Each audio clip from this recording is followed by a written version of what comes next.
Good afternoon, everybody, and welcome back to another installment of Scout Selections here for Thursday, December 26th. Before we get into today's play of the day, quick recap of what happened yesterday.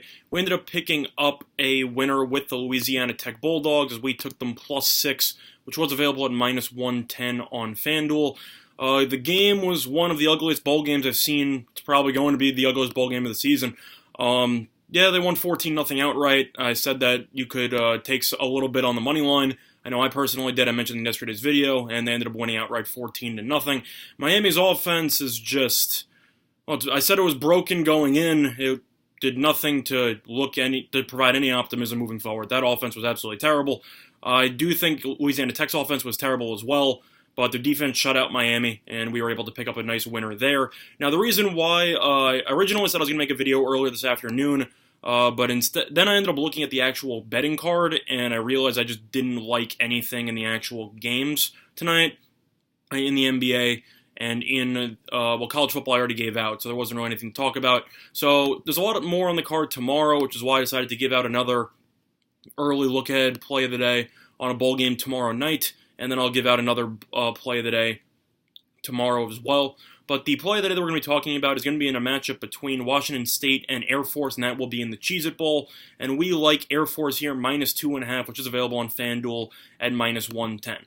Now, the main reason why we like this game, it's kind of twofold. First of all, is based on the fact that Air Force is just a significantly better defense in this game. Both teams are averaging over 34 points per game. Air Force is known for their triple option attack, where Washington State's known for their air raid, Mike Leach. I'm going to throw the ball 50 times a game and see what happens. And I think you should see a decent amount of points in this game. However, Air Force's defense is only giving them 19.8 points per game, and they're also really just solid at winning the time possession battle because of the fact that they run the triple option. I think they'll keep Washington State off the field offensively, and they should be able to get some long sustaining drives. And I definitely think that Hammond is a solid enough quarterback running the option. And I think Air Force, they've also been rolling lately. Air Force is 10-2. They're against a 6-6 team. I know Air Force has played in the weaker conference, but they have won each of their last 7 games. They do enter this game in very solid form. Overall, Washington State, even though Mike Leach is known as being an offensive genius, really not good in bowl games. If you look at his track record with Washington State, he is 2-3 in bowl games with Washington State. They've also made bowl games each of the last 4 years, and they are 2-2 in those, which actually brings me to my next point here. Washington State, each of the last 4 years, they won at least 9 games. This year, they've won 6. They're playing in a significantly lower tier bowl game than they're normally, used to. And Air Force, on the other hand, should be very motivated for this game because of the fact that this will be the first bowl game appearance that they have made since 2016. So each of the last 2 years, they ended up going 5-7. They were just short of qualifying, and now they get to play in the Cheez-It Bowl against a Pac-12 team. I think Air Force will be extremely motivated for this game. I think Washington State should be a little bit motivated, but they definitely had bigger aspirations for the season, considering the fact that they were inside of the top 20, and then they ended up completely falling apart midway through the season, mostly from that large collapse against UCLA in the beginning of the college football season. But Washington State's at 6-6. Their defense is absolutely terrible. They're giving up over 31 points per game. They're giving up 170 rushing yards per game. Air Force, on the other end, is only giving up 315.8 yards per game, and they're also averaging a very solid 292.5 rushing yards per game.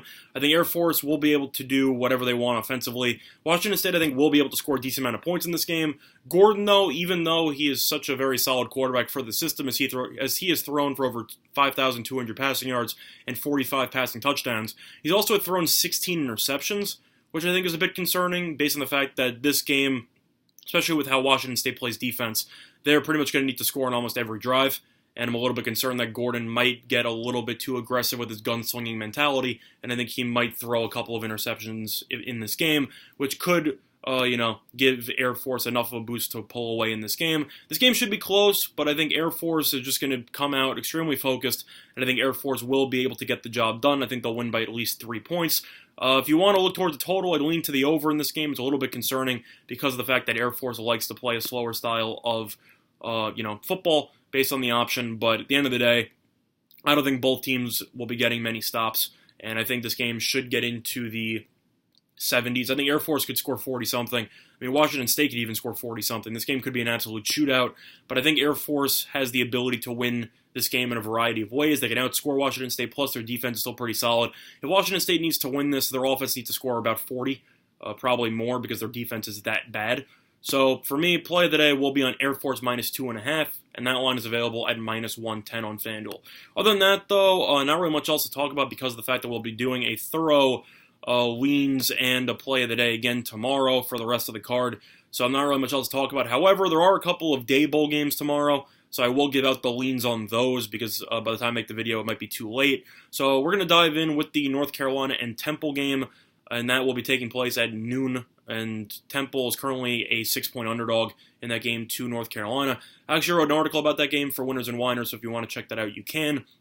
But for me, I'm going to lean to North Carolina here in this spot. North Carolina has been a very tough team to predict so far this season. They've been really up and down, almost beat Clemson, and then they ended up just struggling to actually blow games open. Pretty much every game that North Carolina has played has been decided by single digits. And if you actually look at their schedule, every single game besides the last 2 weeks has been decided by single digits. So it's pretty tough to tell if they'll be able to cover this point spread. But the fact that a 6-6 North Carolina team is currently favored over a Temple is 8-4. So the fact that a 6-6 team is favored over an 8-4 team, I think, is pretty telling. And I think Temple's a pretty solid team. Russo's a decent quarterback, but he has had issues turning the ball over. I'm a huge Sam Howell guy, as he has thrown for 35 touchdown passes and 7 interceptions. Also got them some dual threat ability. I just think North Carolina's the better team. I think the fact that the 6-6 team is favored tells me all I need to know. I'll lean to North Carolina. I think they'll win. And I'll lean to the over because that line has climbed from 52.5 to roughly 54. So I think this game should finish both teams somewhere in the high 20s. This game will be close, but I think North Carolina will win by about a touchdown. Other than that, though, the second game is going to be the Pinstripe Bowl at Yankee Stadium between Wake Forest and Michigan State. This game is very tough to predict for me. Wake Forest has a better offense. Michigan State has a better defense. But Michigan State, I know that Michigan State has been known for being a very solid college football team, just based on their program in recent memory. Last couple of years, really just average. Have definitely not been living up to the expectations that the program usually has. Ended up going 6-6. They were 5th in the Big Ten East. Really wasn't a great season. Wake Forest is 8-4. Overall, weather shouldn't really be an issue at Yankee Stadium. It should be a little cold, but nothing in terms of rain or anything like that I know of. Some questions, though, based on Wake Forest. Their starting quarterback, Newman, ended up getting injured in the final regular season game against Syracuse, and he ended up getting pulled in the first quarter. So there's still some concerns about his status and if he's at 100% and stuff like that.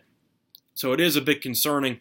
But overall, even if he's not able to go, they still have Hartman as the backup quarterback who is fully capable of doing a very solid job. So it is worth mentioning that if Newman is able to go, he will get the start. If not, then they should be fine because Hartman did a pretty solid job filling in against Syracuse as he ended up leading them to 30 points. So that is something to keep in mind, though.